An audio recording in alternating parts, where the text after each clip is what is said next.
111, 1, 2.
next? Oh, Kathy.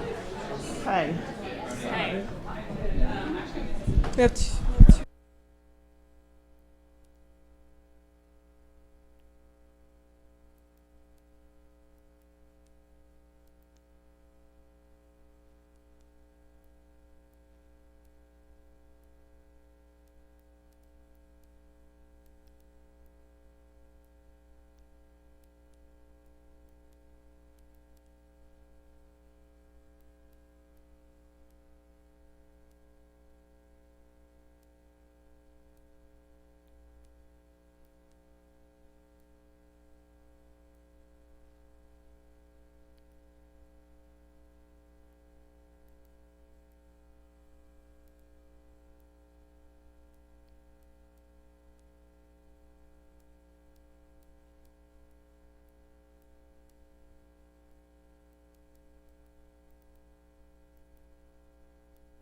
Good morning, everybody. Oh, better not fall off stage. I'm Emily Bell, Director of the Tower Centre for Digital Journalism here at Columbia. We live in this beautiful space, the Brown Institute for Media Innovation.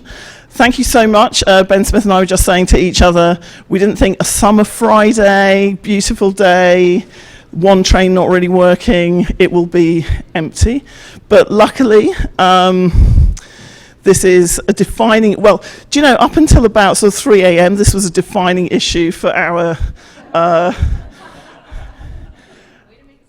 and yeah, exactly, sorry, no, you're still important, and I'd just like to point out that I've been preparing really rigorously for this for the past 12 hours. I had nothing else on my mind. Likewise, Ben, so you can expect extremely sharp questions and answers. And the audience participation part of this is to pick up the questions I may have inadvertently forgotten because I was dwelling on my status as the citizen of an extremely small independent country called England, which now floats freely in the, well, I guess it's still the English Channel, who knows. Anyway, welcome. Thank you very much indeed for coming out this morning. This is to talk about, really about the concept of a First Amendment for social platforms, but the broader context of that is the changing dynamics of the media landscape and the role of publisher, if you like, where that sits between traditional news organizations and social platforms. It was sparked by an article that BuzzFeed Editor-in-Chief Ben Smith and Assistant General Counsel Nabiha Syed wrote a few weeks ago on Medium, which basically called out social platforms saying, you know, you now have to commit to some sort of standard. I'll get them to frame that and talk about it in a second. So they're here to discuss that this morning and kick that concept around. And also we have on the end somebody who's very, very familiar to anybody at the J School, and as Ben Smith said, taught him everything he knows about libel, though he's now had to, it's not very much, so he's now had to, or he hasn't remembered very much. I'm sure Stuart taught it very comprehensively. And Nabiha now reminds him of it on a daily basis. So Stuart is the William J. Brennan Jr. Visiting Professor of First Amendment Issues at Columbia Journalism School. Great, so what I'm going to do is we have this slightly weird AV setup. I'm going to pass the stick mic down. Now, so Nabiha, do you want to kick off actually and just tell us what you said in the piece for people who haven't read the link we sent them? Is this on? It is on. Okay, wonderful. So the Medium piece sort of came out of a number of conversations that Ben and I have been having and people in the newsroom have been having. And in the newsroom, I would get constant questions where when something would be reported as taken down from Facebook or Vladimir Putin parody account taken off of Twitter, someone saying, hey, but isn't that against the First Amendment? The First Amendment means that you can say whatever you want. And I would explain that the First Amendment as constructed conceived of the most powerful being the government. The government is the place that restricts speech, not private actors. And so you don't have a First Amendment argument as against Facebook, you have one against the government if the government restricts your speech, because we thought the government would be the most powerful of these actors. Now that's not the world we live in right now. And so we sort of started talking about, well, okay, if the most powerful actors of our time are the Facebooks, the Twitters, the YouTubes, the Snapchats, how do we make sure that they sort of abide by standards that we consider to be important bedrock free speech principles? So we thought one critical one, just to even begin this conversation, is to have more transparency in the system. We don't know why Facebook takes down some stories or some posts and not others. We don't know why Twitter disables some accounts and not others. We have some general principles. They have broad guidelines. They don't actually tell us how they play out, right? We don't know how they're applied. And it's the devil's in the details of how they're applied. So one of the major things that we call for in our piece is asking for that kind of transparency so we can get to accountability. The other part of it, and then I'll let you take over again, is that we think, this is not an easy thing for platforms to do if they want to think about this in a vacuum, but luckily they don't have to. Lawyers and judges and other people have been thinking about speech problems for a very long time. So we encourage the platforms to sort of look to the existing standards, the existing case law, the existing sort of dealing with hard facts, and take principles from there so they're then tethered to some sort of principle, some sort of tradition. Yeah, Ben, we had a conversation about this quite early on, where you rang me up and you kind of said some things which actually sort of really resonated and I hadn't thought about before. And one of them was really about that sort of role of, I remember you used a phrase about Twitter where you said, if you're a journalist on Twitter and you disappear, you really disappear. That there is a kind of, because we're not just, because you might look at all of these platforms and say they are competitive, therefore don't we have that sort of the right balance in the market? But as an editor, why do you care about it apart from all the free speech values, etc.? What does it do to journalism? It is on. Let's see. It's funny, the case I think I was talking about, and often, I'm probably going to misuse the bad cases make bad law, but it's not quite that. But the story I was thinking about was Chuck Johnson, who was this really, in many ways, totally reprehensible character who was right on the line of journalism and stopping, I guess, I would say. Maybe. Oh, sorry, I have my libel counsel sitting next to me. But who was doing things that were, who was getting things wildly wrong about us and others, who was practicing journalism as badly as it can be practiced, and got banned from Twitter. And it occurred to me a while later, wow, have not heard of him or seen him since. And I don't really, that's fine with me. He was not my favorite reporter. But it does make you think, this platform has a lot of power, and Twitter, specifically Twitter right now, is, and who knows if this will be true in a year, and it's been true for a couple of years, is the most powerful platform for specifically political and journalistic speech in the history of the world. And the fact that you've got some executives in San Francisco who've got a lot on their mind and are dealing with a lot of different challenges right now, kind of making these decisions in what's obviously a way that's very, very reactive, particularly reactive to a totally appropriate conversation about harassment, Right. and which and right now are under enormous pressure to respond to really vile harassment and trolling on their platform, and I think. And are and they're handling this very, very complex issue of speech in a pretty reactive way. I think that's a great point. And just to come back before I go to Stuart, to you and Nabiha, it's interesting that this comes from BuzzFeed in a way, because if you like your demographic, your core demographic, which you are hugely influential with, they're also kind of associated with a generation that's now saying, hey, sort of safe spaces. In Britain, we have this thing called no platforming, which is the practice of campuses saying this speaker or this speaker should not be allowed to come to campus and talk because their views are abhorrent and make us feel threatened. There's a big sort of generational tension. So it was kind of interesting to me that how do you situate, how do you reconcile, if you like, this kind of pressure from your audience specifically with actually the things that you're suggesting, which in a way are directly counter to what you hear from them? I'd say two things. One is that it's too bad that we're a bunch of free speech zealots on this panel. Because there obviously is because there's obviously a very strong anti-speech movement right now in some ways. But also there's also appropriately a real backlash against the harassment and trolling that are that could totally ruin these platforms, and that's actually and I do think that a lot of the people getting banned from Twitter for that sort of thing deserve to be. But I would like to know who and why, and I do think there are these distinctions in law that are incredibly powerful here. I mean, the public figure one in particular, Right.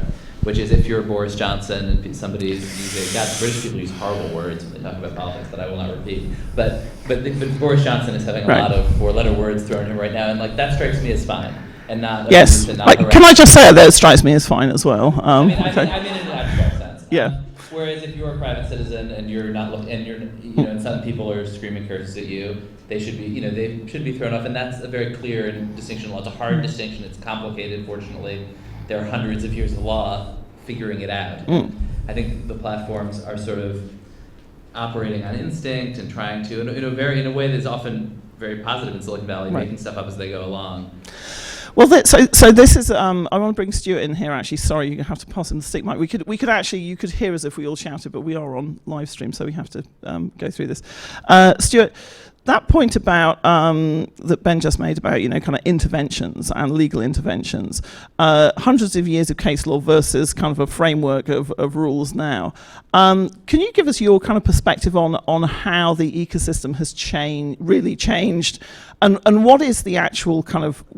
We'll talk. I think I'd like to hear from Nabiha and Ben as well about what the actual risk is. So there are some sort of quite sort of vague terms like, oh, isn't it a shame if Chuck Johnson disappears forever? Some people might not think that was the case, but there are real risks. Right, so the platforms are doing exactly what the law incentivizes them to do, which is years ago to reduce the amount of child pornography online.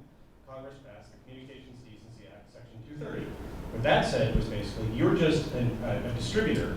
You're not a publisher of information. You have no responsibility, essentially, for the information you're distributing, and that goes directly to these platforms. So, to the extent they're reacting, I think, as Ben said, somewhat randomly, not particularly thoughtfully, they're not really incentivized to do anything more than that.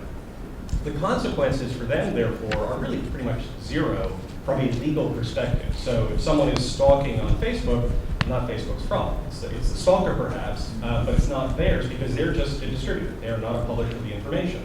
And that's where the rub comes, because these folks are actually supporting journalism, investing in journalism, and taking the business risks around that, and Facebook is not, and intentionally not, and they're structured not to, and they're adamant that they're not doing that. So their risk in that sense is very low. And that's why the column used, or the piece used, the idea of a First Amendment for the platforms. What we're really talking about are contractual rights.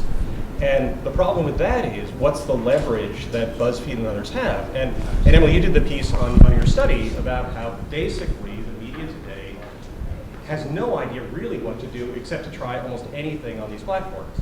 In that world, there is, again, virtually no incentive for these platforms to do anything different. And it's a business decision. But why would you do something different? And Nabiha and I were talking about ways one could perhaps make it worth their while, some of which are regulatory, and some of which are just contractual, and what kind of leverage large publishers have, but it's not a lot, frankly. I mean, as Ben says, if you're not on some of these platforms, you're not on Twitter, nobody knows you're there. So people would still know BuzzFeed is there, but it would impact your traffic and how you think about things now and how you distribute your information. So it's not so much a legal risk for the platforms, but there is a significant contractual element to this. Nabiha, so could you just kind of maybe amplify that a bit as well, which is, you're in a really complex position, I would imagine, at BuzzFeed, where you are, and this for Ben as well, which is you're kind of encouraging this sort of behaviour in a way. You've invented the model for distributed news, which says, kind of we're going to make the platform strong. Is it something? Did you know that this was going to happen in a way when you started down that road? Was it a risk that you thought about? And, kind of what leverage do you have? Because it feels to me as though publishers actually don't have any leverage in this world, really. On the leverage point, I think, and we were talking about this morning, it's interesting to think not only the legal environment we exist in today, as we sit here in our chairs, but what may happen, right? And what leverage we derive from that. So for Google fought tooth and nail not to be subject to this entire right to be forgotten regime, right? They fought very hard. Then they lost, and then they had to take their money and then create an entire department of people who now have to actually abide by all of these requests. So when you turn to Facebook, which is similarly incredibly large and incredibly powerful, and I think very likely to run afoul of, the side eye of Europeans, we can say, well, Google went before you, look down the road. Where are you going to go? And before you get in that situation where you're backed into a corner and you'll have to do something, why don't you decide that you will be good actors in this space and actually play ball with us, right? And I think that's the leverage. The leverage is you're already under some scrutiny here. You are likely to be under extreme scrutiny elsewhere. So why don't we set up a system that makes you transparent, that makes you accountable, that lets you put forth these principles and their application in a way that sort of diffuses that situation for you. And I think that's one way that we've been looking at it. So we just want to add our voice to that potential pressure. Ben, so more directly, does it give you pause when you're, devising or looking at kind of, how the social lift on your stories? Does it make you think actually kind of we're complicit in this as well? I mean, I think we didn't I think invent social networks over at BuzzFeed. I think we're in some sense we're native to them, but which is a somewhat different thing. But I mean, I think it's easy to gloss over the fact the reality that these platforms have allowed a new wave of media, as well as some of the great existing publications, to reach more people than they ever reached, to speak directly to massive new audiences, have allowed all sorts of voices, some which you admire, some which you don't, to be included in a public conversation, political conversation, so that we're marginalized. I don't want to sort of go down the road of arguing about whether it's for the best or not, but there are these huge advantages to social platforms and the way media has risen on them. And as a reporter, you just feel it constantly, just the immediacy of the connection to the audience that you get from it. And the other thing is that I think that one thing that has become clearer over the last few years is that they don't want to be publishers. They're not trying to replace publishers. And I don't think they have, or we have totally figured out the shape of their relationship. But the idea that, say, in the relationship between, it's something I covered a lot when I was a New York reporter, between, It was Cablevision and the Yes network, between the cable company and the content provider. Like, the leverage is not only on one side of that. And I think that media companies have a fair amount of leverage. That historically, free speech laws protected the most obnoxious speech. A lot of the First Amendment law in this country was made by pornographers and anti-Semites, because pornographers made the money the anti-Semites really believed. So those were the cases that actually established these principles. The interesting thing is that all these people can now speak over these platforms, but they disappear at various times. And to the point of the article you two wrote, part of this is the transparency around that. Who's making those decisions and why? One of the things your article disclaims, I think rightly, because it's not where any free speech advocate wants to go, are these essential facilities? Because if Facebook is determined to be, as a legal proposition, something that has to be available to all comers, essentially you break up Facebook. That Facebook, the pipes are something everybody has access to, and then they can build businesses on top of that, but at arm's length, the same way you can, or BuzzFeed can, or anybody else. That's a massive change, and I think you and I both agree, perhaps likely if you look at a typical European regulator. But that's one of the problems here, is that nobody really knows why things disappear. It is probably the speech that's most obnoxious.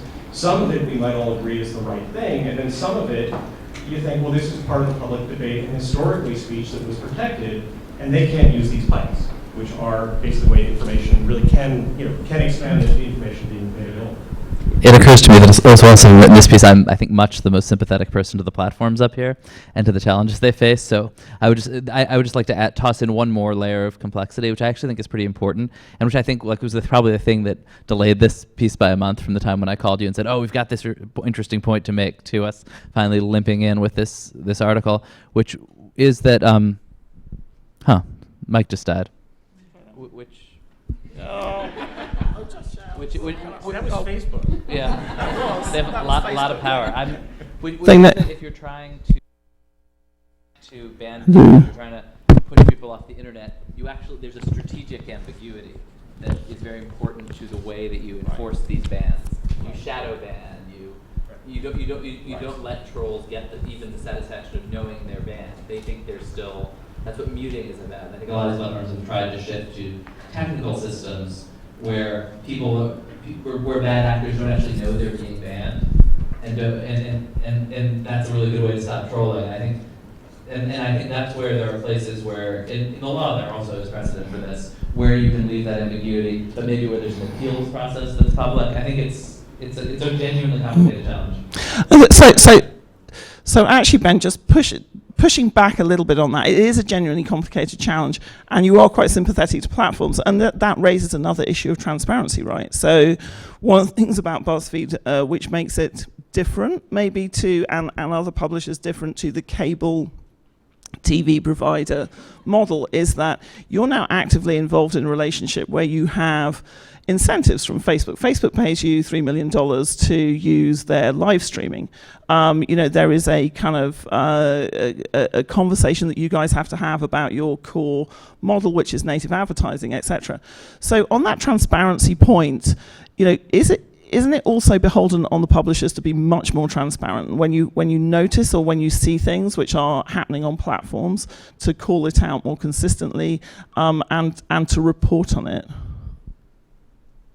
First, I would say that's actually much closer to the TV cable provider model, where the cable providers pay television networks. I mean, I'm thrilled that the platforms are starting to pay media companies. That's something that people would have laughed at. When Joan Brady was saying that 4 or 5 years ago, people were laughing at him.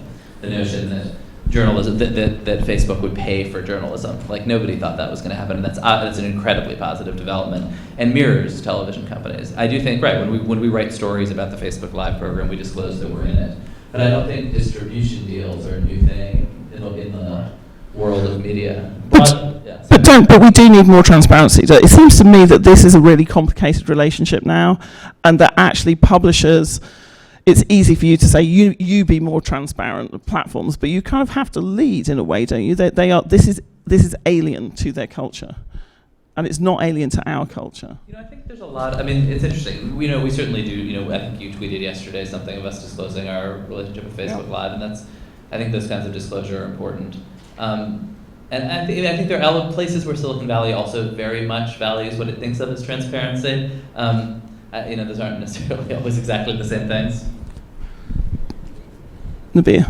I think there's also a different way to sort of look at the bias and transparency question here, which is if you read BuzzFeed and you pay attention to BuzzFeed and you look at the variety of content we put out, you understand sort of where we're coming from. I think what is tricky and what really hit me for why we needed transparency with places like Facebook and the other platforms is that there is this feeling, they have this veneer of neutrality, right? They have this feeling that they are actually just the pipes. That's just how things are coming.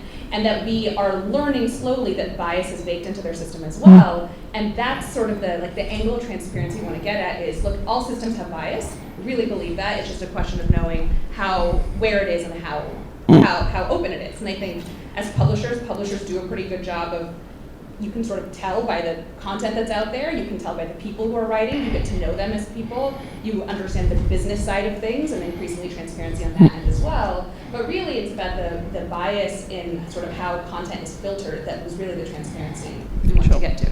Yeah, and I do think that the platforms basically want to go in this direction and don't totally know how. I mean, there's a really fascinating, I think this was a Gizmodo store where they got a screenshot from the questions Facebook employees were asking Mark Zuckerberg, and the number one question was, can we do more to stop Donald Trump? And the obvious answer is yes.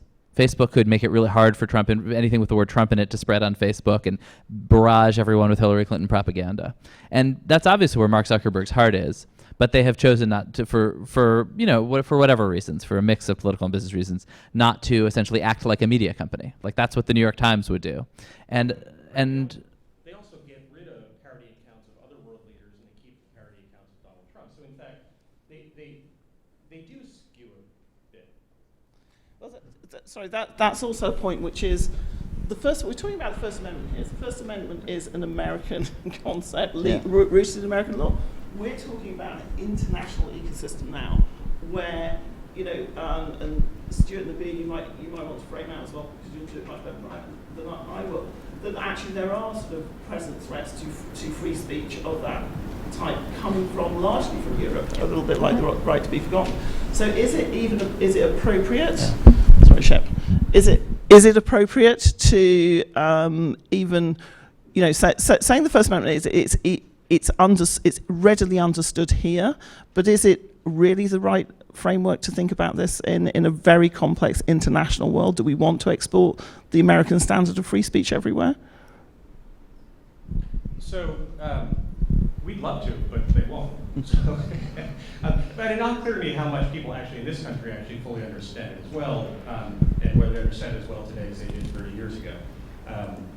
And I don't know if it's because of, despite all the additional information that's being published. But the problem when you get into the international world is there are a lot of assumptions about why things happen, as if the First Amendment jurisprudence of this country sprang from the head of Zeus or Madison or something like that.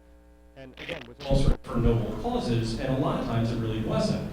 And you get down to, if you actually read a lot of the cases that First Amendment principles come out, not all of them, but a good number of them, they're pretty dreadful. And I think a lot of the world, and maybe the world today, would say, why are we protecting that? Why are we protecting a hustler making fun of Jerry Falwell or Syracuse having sex with his mother in an outhouse? Why would you protect that? And the answer wouldn't be clear to the entire world. And that's why I think there are a lot of noble efforts around let's protect this and get transparency and have clear warnings if there's content people don't like.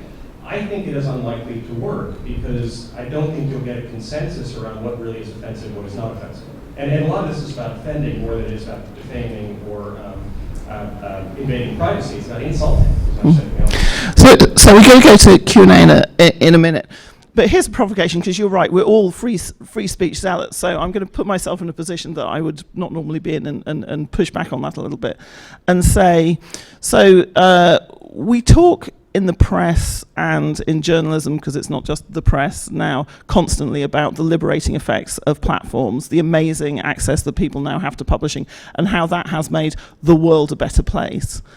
And we look at the world sometimes, particularly in areas where there are extremely conflicting, contentious views, and it's hard to avoid the conclusion that the world is not actually a better place for everybody, and that sometimes the freedom of information and speech feeds into that. Well, and look, the argument is when the Supreme Court decided New York Times versus Sullivan, you could still, a public official could still have a defamation action if the journalist lied. It's not an absolute immunity. Section 230 gives platforms an absolute immunity. It's not obvious to me, I'm not arguing before, it's not obvious to me that it would be inappropriate to actually give them some liability at the margins. And give them, if they rely on BuzzFeed or responsible publisher, then in fact they could say, well, that's not negligence or whatever standard you want to give it. But what we're talking about here is some of the wealthiest, most profitable companies on earth, and what do you want them to do to basically weed out some of this stuff before it happens? I'm not advocating it, but it's not a silly point. And I think if you actually ask a lot of the public, and if you ask a lot of government officials, I think the idea that Facebook's margins would move down by 2 or 3% by putting in a regime that was far less than that for Google, right, be forgotten. that may be a place where they decide that's okay. That would lead to more transparency, perhaps, because they defend themselves. But it would be a cost you would impose on them. And it's maybe not a bad thing.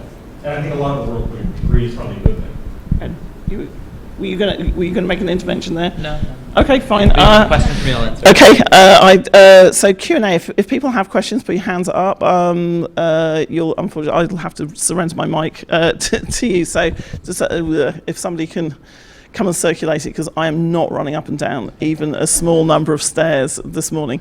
Thank you, Susan. Actually, just a kind of a couple of hard cases here, which I'll throw to the panel on a yes/no kind of basis. This idea of banning, as it were, sort of all terrorist-related content from platforms, which has been something that has been both talked about. You know, you've been asked by the White House, can you help us do that? Can you help us fight terrorism? Is that a yes or a no? I've heard very intelligent people saying no, let everything be seen. We need to know about the world that we're living in. Other people say it's crazy that this is allowed, you know, or that this was not wiped from platforms before. Yes, I mean, Yes, where would you draw the line? You would probably. Yes, I mean, if it really was, you know, clear, not clear, but, you know, imminent threat of harm or something, we could talk Right. about that, but generally the content public. Right, which is the standard that we have, right? If something is, let's plan to set off a bomb tomorrow at this place, the level of specificity, I think we can decide, okay, on the margins, that's a thing you can take down. When you open up the let's take down terrorist language, you're asking a lot of questions of who's defining, what is it, who's enforcing it, well, this like whole can of worms that I just can't buy into, so I'm pro-publish. Yeah, I guess I'm more pro-transparency. I don't think Twitter is obliged to be the communications network of choice for the ISIS leadership in Syria, but I do think they should tell us if when they're taking accounts down. I was going to ask the same question, so I'll ask it slightly differently, which is the whole effort of, so to speak, countering violent extremism is now a kind of collective effort. And you have these different kind of platforms, Facebook, Twitter, and Telegraph, etc. Can you say a word about how these platforms are differentially responding to the issue of countering violent extremism? I'm not sure I know well enough to answer, but I don't think any of them are taking the position that they have a right or obligation to be the communications network for ISIS fighters in Syria. Maybe Telegram, actually, maybe. They have become that. Maybe that's their view. Well, and that's part of it, is that. I mean, that's not a business anybody particularly wants to be in. Well, they do, but if Facebook stopped doing it, it's not that hard. If 5,000 extremists want to set up their own network, they'll set up their own network.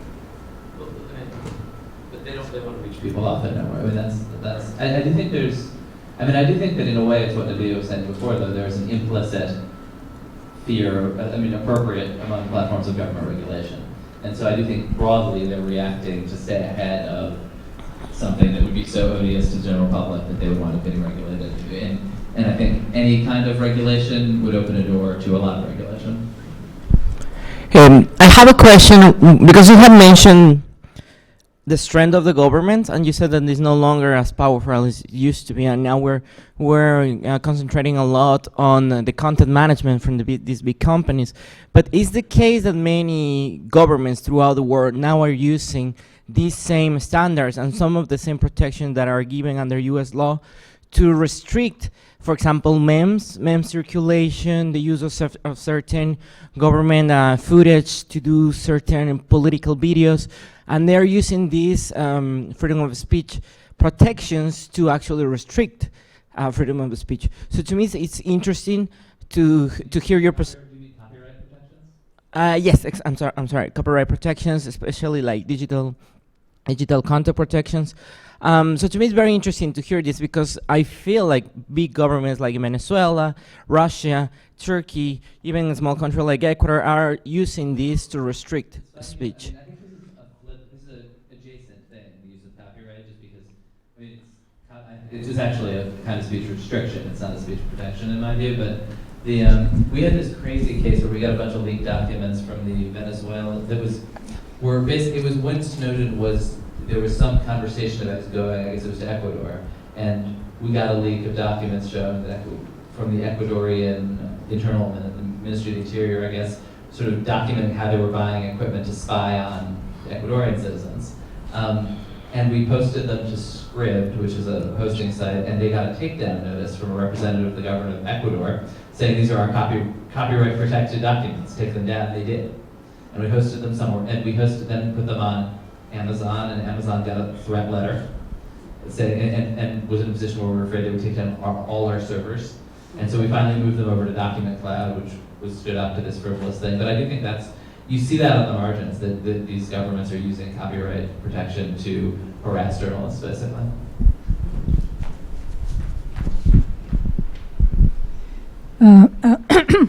What is your position on material that is racially and ethnically discriminatory?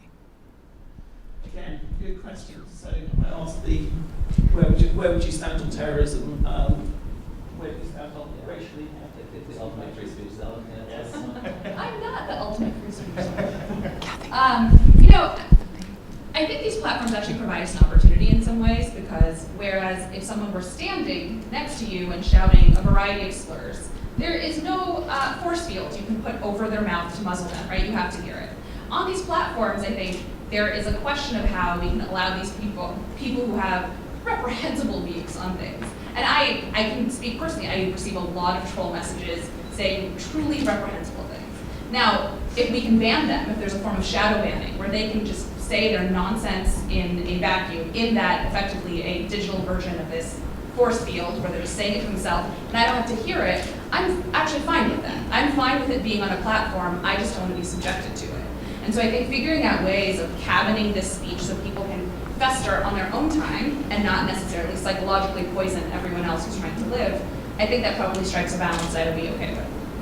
Yeah, and I think Facebook's pretty good at that, relatively. Twitter is terrible at it, right? And I think that's, but for related reasons, but it's a very challenging thing for these platforms. I think Facebook is built to protect you from things that might upset or bother you, and has all these technical signals it takes from that. And I remember, I thought this was very clearly illustrated. It was a while ago now when the Ferguson protests were happening. Knew we could find that on Facebook, because whatever signal was happening on Facebook around that, which maybe people arguing in the comments or unfollowing each other, or it was clearly like it was giving some kind of technical signal to Facebook that was disappearing it from newsfeed. And I remember we did a piece about that, and Facebook took it very seriously. I think part of the reason they created that trending module that later got them in trouble was to try to re-inject stories that Facebook thought was important, but that were in some sense too intense or too disturbing for their newsfeed, to be selected for their newsfeed. And the day we did that story was the same day that, I believe it was James Foley, was beheaded in Syria, and everyone's feed was just full of just horrific images of this beheading. And I remember I had spent the morning thinking, God, these platforms need to stop censoring stuff, and then the afternoon thinking, God, I wish these platforms could do a better job censoring stuff. Ben, that raises the question, we talk about collaborative filtering. These are huge companies, they have largely a lot of revenue coming in. They do need to invest though in a lot more kind of, as it were, editorial sort of sense or experience, do they? I mean, with the whole algorithm debacle where people are like, we hate the algorithm because we don't know what it's doing. And it's like, wait, it's not an algorithm, it's actually a person. That's terrible. That was a great illustration. Well, actually, I think trending, which nobody ever used or liked, is not the direction they want to go. They should not be hiring more poor editors in windowless rooms, telling them with detailed instructions how not to be by it. I mean, that's that's not how our business works. I think they need more lawyers, actually. Oh, not editors. But this is the problem, all this stuff, right? So, the platforms allow everybody to talk, and a lot of people are nuts, and other people are offensive, deeply offensive. But the problem is, the historical approach to speech in this country was, you're going to hear it, you're going to know these people are out there, and there will be the court, in a sense, the judgments of the public. It is shocking to realize sometimes just how, what some people actually believe and try to persuade others, and then groups believe. And you can decide either they should not speak or nobody should hear them, Or you can figure, okay, that's so plainly wrong that the rest of the world will respond appropriately. Not go beat the hell out of them, some will, but more, recognize that there's more to be done to make sure people don't believe them. And so I think, that people say awful things, sometimes intentionally, sometimes unintentionally. But I think, the traditional approach of speech advocates is that the best approach is counter speech, not silencing them, because they're still going to believe it. Yeah. Well, you mentioned New York Times versus Sullivan, and we had the Gawker case. And 2 questions. Do you guys think that were you surprised that the way that he lost and now he has to pay all that money? Like, is the First Amendment endangered? Comparing with the New York Times versus Sullivan, and also if editors should be made more accountable when they make these decisions, since a social platform has a bigger reach. I mean, what's interesting to me about the Gawker case is that the vehicle they used wasn't libel like Times and Sullivan, it was privacy. And in a lot of ways, I think that underscores something that we're seeing in these spaces is that, look, if you read YouTube comments or go on Twitter, that concept of libel, everyone is just libeling each other constantly, right? We've built up a thicker skin when it comes to libel. There's something about privacy that feels different for a lot of people, right? There's that's crossed a line. I would posit that some of that has to do with the permanence of a lot of the platforms, that if you violate someone's privacy, if you let that out of the bag, as it were, it's hard to get it off the internet, and then it is forever indexed, forever searchable. There's a permanence to this that feels very offensive when it comes to private matters. And so I think what is interesting about Gawker is really something that I've been seeing in my work is that we get and I saw this when I was in private practice as well, way more claims about violations of privacy that are really 20 years ago maybe would have been libel claims, right? But now they're sort of using this different vehicle, and I think Gawker will embolden more people to use privacy as their way of getting something taken down. On to just the second part of your question, which we all see tonight, is I think editors, at least at BuzzFeed, do go through a lot of reckoning for what they decide to publish. So when it comes to the question of should they be more responsible and thoughtful, I think at a lot of places they are. I think there's a lot of conversations about would we publish this, would we not. I know internally we had an entire hour-long legal seminar about sex tapes and whether we would publish them or not. And I think there's a lot of... Would you have published something?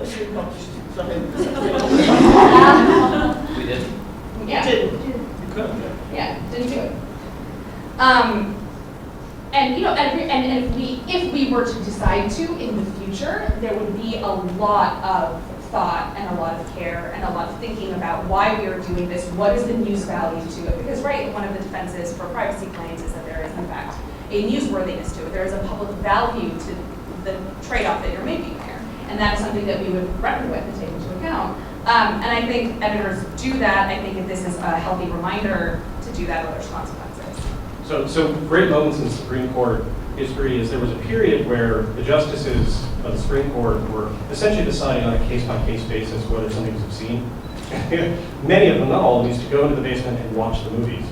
This went on for years. So I just had this image of the and sort of sitting there seeing is that, what's that? Anyway, so there's that. That's the day that that's basically the day that it's in a while. Right, that's the you want to be a platform. There's a whole council in Britain that does that, which actually watches every single film to decide whether or not it's too obscene to be seen, and it is mainly composed of high films. But in terms of the numbers, so the 140 million, I lost the largest libel verdict in the history of mankind. It was $222.6 million. So I wrote Nick a note right after that decision saying it'll pass. But when you put those inflammatory facts, and they're inflammatory because it wasn't the whole sex tape, it was 9 seconds of, I think, actual intercourse, and the rest of it was these two people talking, the whole thing is weird. But just really, anyway. But the 140, if you put that in front of a jury in his hometown, that's going to happen. And what you actually need in this country, because I've thought privacy is anybody who's taken my class knows, for 10 years I've said, privacy is the problem in the future, it's not defamation. And the problem with privacy is that judges in this country have not gotten their minds around the fact that yes, people regard it as worse, but reality is, you have the following choice. I will publish a picture of you naked in your bedroom, or I'll cut off your left arm. Which would you rather happen? Because if I cut off your left arm, I'm going to pay you about $750,000. I publish a picture, you make it, it's $140 million. That seems a little disproportionate. So part of this is the legal system has to recognize that you have to get control over what is the actual harm caused by this stuff. It's offensive, it's insulting, it's terrible, it's hard to get rid of, but I still have my left arm. And I still have, my life goes on. And some of this is the legal system really hasn't come to grips with what actually are privacy damage. What does it mean? How much does it hurt? And that's going to be a messy process, because there are going to be a lot more cases like all around. Because it is you must see more, you see more of them. It's the incentives. What the heck? All right. Hi. So, Nabiha, you said early on that the First Amendment was really designed to protect speech against the government, but not against these private entities who have since become so powerful. So, if you could change that, how would you? How would you design that? It's a great question. I would love to live in a universe where we get these private actors to be voluntarily good actors, because there is a part of me that's sort of loath to involve the government in all things. I am very American, and in that way, and that's a very particular sort of development and philosophy, and I don't want the government intervening in everything. I do not want them to do that. I would, however, like people to voluntarily be better in case the government comes in. I want the looming threat of government and not necessarily with their fingers and everything. What would you change Section 230? I think it would decimate so many small platforms, and that's a really Could you just explain what Section 230 is for people who have So, to say so Section 230 says if you are just a distributor of information, electronic information, as opposed to the publisher, the creator, essentially, an influencer, you just distribute it, then you don't have liability for the content. So one way to do this right quick is to say, actually, at some level, you do have responsibility. It could be because you don't take it down after. It could be something is, intentional lying, something. There could be a number of ways you could do it, but that would eliminate absolute immunity. And that would be right. Because that would do it, right? It's something they have to pay more attention. Right. That would force them to pay attention. Again, it would be a regulatory mode forcing their hand, which is the space that I would not. Well, the regulation would definitely you just Right. treat them like traditional actors. Right. I mean, I do think that Section 230 played a very particular role in history at the time, not unintentionally, because it's not designed for this, of allowing platforms like YouTube and Facebook and Twitter to thrive, right? Because from the get-go, at ground level, if they had to pay attention to every little bit of information that was being posted there, we would not have those platforms. Now, net benefit, I think the world is better with Facebook, Twitter, YouTube, especially YouTube. So much of my life goes to YouTube. And so my hesitation, and this is really my sole hesitation in saying get rid of 230 is that it would stymie similar actors at a ground level. And what we want really is to have platforms be better actors. I think some part of that is also having the threat of competition for other actors. So if we say today or tomorrow, no more 230, the idea that platforms will get off the ground to be the next big platforms would be a risk proposition that is so huge that I don't know that anyone would take it. And that to me is really the reason that I can't get down with getting rid of 230. So now I just hope for leverage for the bigger players. Yeah, isn't it inevitable that the platforms move more towards this, dealing with this with algorithms? And I'd be interested if there's any platform providers here. But I mean, I guess the way I see the difference between publishers and platforms is that on a platform, a crazy person is on an equal footing to the New York Times. So there's equality there, right? Which I don't argue with. But if the algorithm was more transparent and if we were better at pointing that out to the public, and wouldn't that ultimately be one way of doing this? If it was, say, an open API or a crowd could kind of vote on it, or if there was some more transparent way that we learn how the platforms are running this stuff through their algorithms, wouldn't that hopefully get us in a better place? The platforms are very different here, right? Like Twitter's pretty transparent. It's it's with this recent tweak, the top two boxes aside, the algorithm it surfaces the most recent thing for the person you follow. Snapchat is similar, plus it has a kind of really cable-style distribution platform for publishers. So we're really talking about Facebook here, I would say. Yeah, and I do think, I think there's an illusion that it's an algorithm. Like it's an enormous number of choices in an extremely complex system that no one engineer totally understands. And is basically, I think, aimed to be a mirror of the user. and like the core goal is to make it a sticky experience that you stay in. And so, yeah, so I think, I do think that basically transparency is going to help. It's going to be hard though.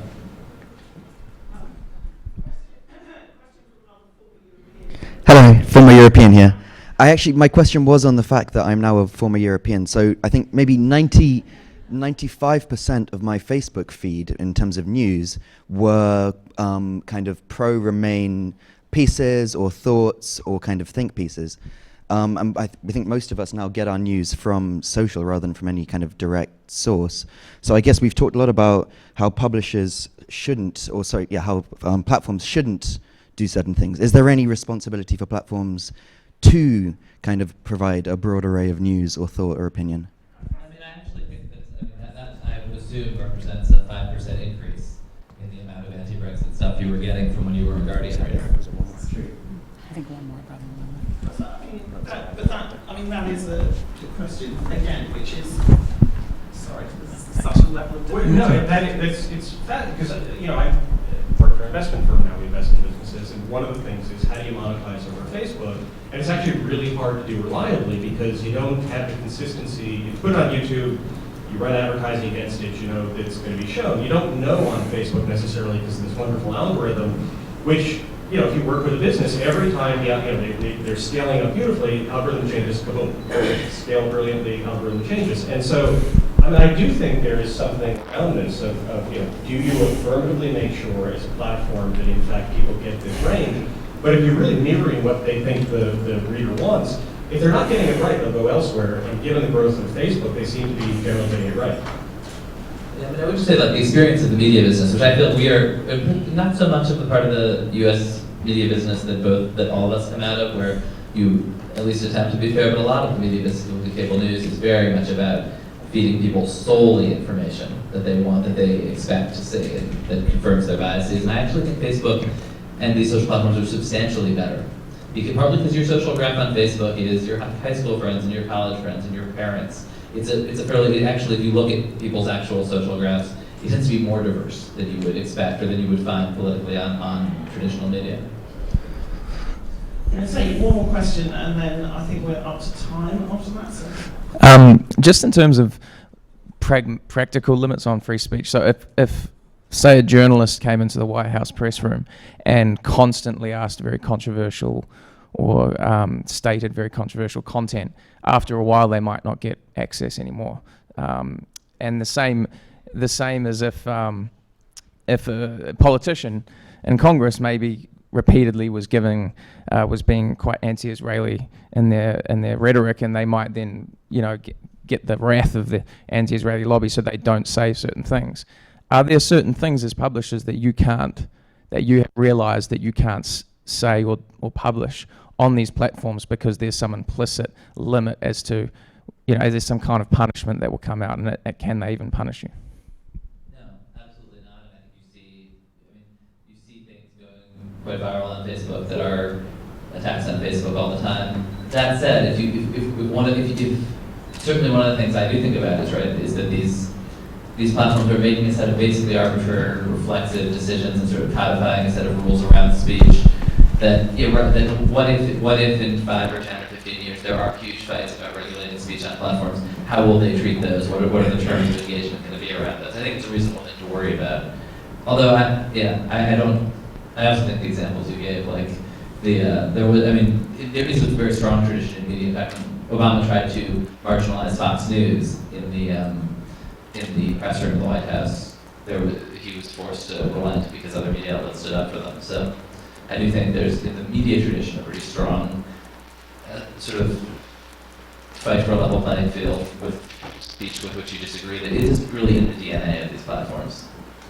I'm just going to ask one question, which is, so what do we do? We're all in the journalism ecosystem. We train journalists. We write white papers. You guys, you're very influential. Stuart can, kind of, as it were, he works in this world where you're litigating and shaping policy through case law.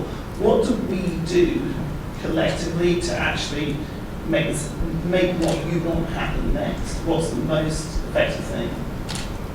And from my perspective, it's just covering these stories aggressively. I think they're great stories. Like the platforms are just making these decisions every day that they would often rather you not write about, because I think they don't see them because they're hard, they're really complicated, and they're not operating on a very clear set of rules, and they're taking advantage of a lack of scrutiny and ambiguity. And I think that those are often the best stories.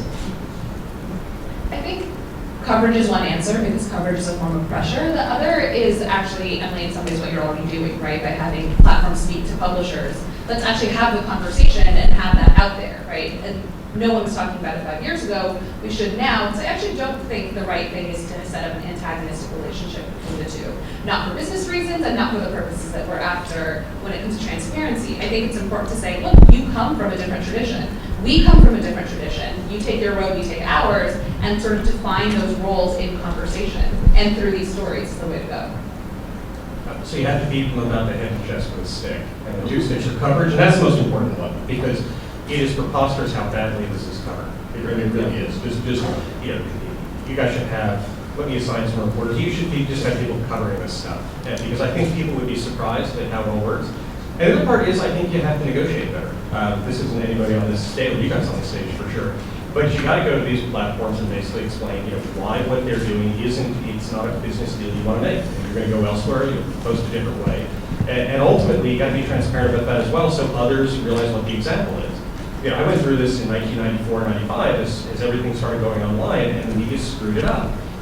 They should try to get it right this time. So, considering the extreme situation that some of us, at least on the panel, found us on this morning, Ben, that was on this morning, lack of sleep, huge story tackling just out there. That was a fantastically focused, interesting, absorbing, and actually productive conversation. One of the things I was just going to say, a little tiny plug for the Town Centre and our work here. As some of you know, because you've been to other events this week, one of the big things we're doing over the next couple of years is really following this platforms and publishers theme, and Nabiha, you heard loud and clear, which is where you can convene and produce policy and ideas and pressure and reporting. That seems to be like a hugely productive thing. So, as we rush to our phones, thank you very much indeed, Ben, Nabiha, and Stuart, and thank you very much indeed for being so engaged on a summer Friday.